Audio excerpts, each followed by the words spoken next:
उनने कहा कि भाई किसी भी प्रकार का सरकार डिस्क्रिमिनेशन नहीं होने देगी।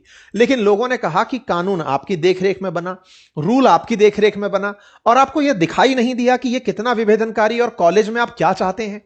इनकी खूब जबरदस्त ट्रोलिंग हुई, कम्युनिटी नोट इनके उसके ऊपर भाषण के ऊपर लग गया। धीरे धीरे पूरा कास्ट को लेकर के बवाल मचना शुरू हुआ, सुप्रीम कोर्ट में चैलेंज किया जाना शुरू हुआ। सरकार के विरोध में जहां तहां विरोध होने लगे। लोग कहने लगे कि हमने इस सरकार को वोट देके गलती कर दी, जनरल कास्ट की तरफ से विशेष रूप से, और समाज के वो लोग जो चाहते हैं कि हिंदू एक रहे, उन सब ने सरकार को ट्रोल करना, कोसना शुरू कर दिया कि साहब सरकार आपने ये तानाशाही करी है, अगर आप ऐसा करते हैं तो देश को आप तोड़ेंगे। इस बात को देखते हुए एक दो जगह ऐसी चीजें भी सुनने को मिली कि साहब सिटी मजिस्ट्रेट ने अपने पद से इस्तीफा दे दिया। बागेश्वर सरकार बाहर निकल कर आते हैं, वो बयान देते हैं कि सरकार देश को तोड़ो मत।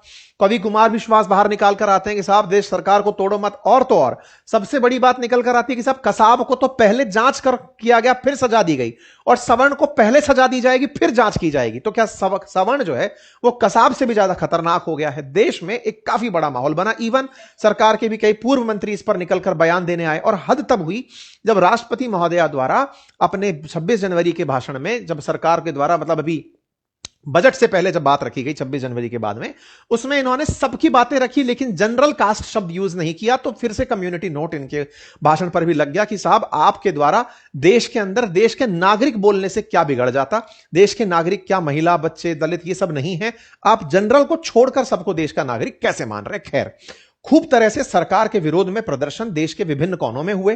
परिणाम स्वरूप सुप्रीम कोर्ट के सामने पीआईएल पहुंचती है। सुप्रीम कोर्ट जो है वो इस पर अपनी बात को रख देती है, कहती है कि हमने जाति विहीन समाज की दिशा में अब तक जो कुछ भी हासिल किया, क्या आज हम उससे पीछे हटते हुए उल्टी दिशा में बढ़ रहे हैं। क्योंकि जाति विहीन पहले तो सरकार चाहती थी कि विभेद ना हो, इसके प्रयास के लिए शिक्षा को आगे लाया गया, लेकिन अब शिक्षा के केंद्रों में ही अब जाति के आधार पर अगर लोगों को लड़ाना शुरू कर देंगे तो फिर कैसे हम जाति विहीन समाज की कल्पना कर पाएंगे।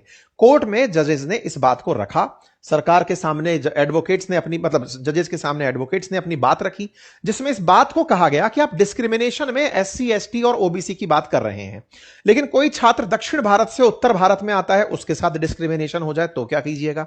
कहीं पर रैगिंग हो रही है वहां डिस्क्रिमिनेशन हो जाए तो अब क्या कीजिएगा। मतलब कुल मिलाकर के तमाम प्रकार के भेदभाव समाज में व्याप्त हैं, उनको आप कैसे आंसर करेंगे, आप जाति के आधार पर कैसे लड़ा सकते हैं। कुल मिलाकर वकीलों की दलीलें काम आई, सुप्रीम कोर्ट ने सबको ध्यान से सुना और केंद्र को नोटिस जारी करके कहा कि 19 मार्च को फिर से सुनवाई करेंगे, लेकिन तब तक के लिए इस मामले को रोक दिया गया है। हमने इसकी जानकारी आपको ट्वीट करके भी दे दी थी और कहा कि यह प्रावधान अस्पष्ट है और इसका दुरुपयोग की ज्यादा संभावना है, ऐसे में इन नियमों को दोबारा से ड्राफ्ट करें, तब तक के लिए इनका एग्जीक्यूशन स्थगित किया जा रहा है। सुप्रीम कोर्ट इसके चलते ट्विटर पर ट्रेंड करने लग गया। बीजेपी के एक नेता जो कि पहले भी इस कारण से ट्रोल हो रहे थे, जब वो ये कह रहे थे कि इसी सरकार ने 10% ईडब्ल्यूएस को आरक्षण दिया था, भूल जाओगे, तो लोगों ने कहा कि आप पिछले काम को आज के काम से कैसे रिलेट कर रहे हैं। तो इन्होंने अपने ट्वीट में कहा कि सुप्रीम कोर्ट ने वही किया जो मैंने कहा, लोगों ने इनको इस पर पकड़ लिया। तो क्या सुप्रीम कोर्ट सांसद महोदय आपकी सुन रही है? ऐसे में खैर सत्ता पक्ष के साथ साथ समझदारी विपक्ष की भी कही जाएगी। प्रियंका चतुर्वेदी जी इस पर खुद निकलकर आगे आई और उन्होंने अपनी तरफ से लिखा कि सुप्रीम कोर्ट ने अच्छा फैसला लिया। मतलब यह पहला ऐसा मसला था जहां पर विपक्ष के नेता भी सत्ता पक्ष के साथ दिखाई दिए।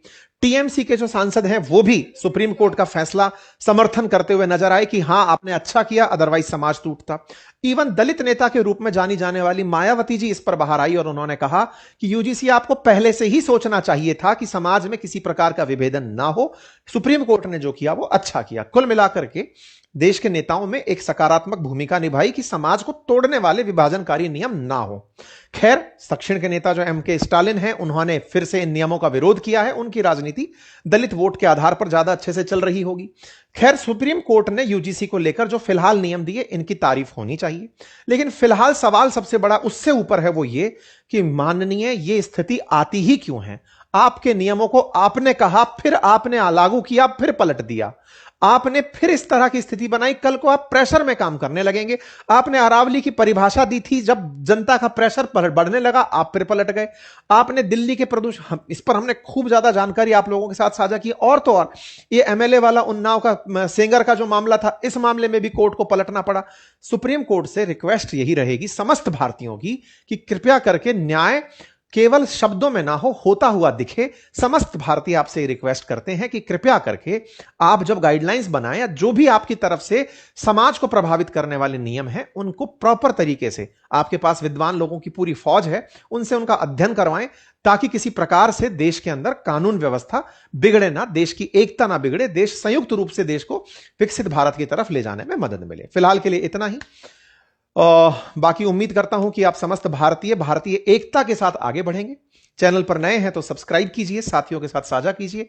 हमारी एक पुस्तक अपनी पाठशाला एप्लीकेशन पर उपलब्ध है, जिसकी जबरदस्त फीडबैक मार्केट में उपलब्ध है। आप इसे यूज कर सकते हैं, मंगा सकते हैं। बहुत ही अल्टीमेट हमने पुस्तक मैपिंग की बनाई है, जिसमें कि बुलेट पॉइंट्स के साथ सारी जानकारियां उपलब्ध हैं। Thank you.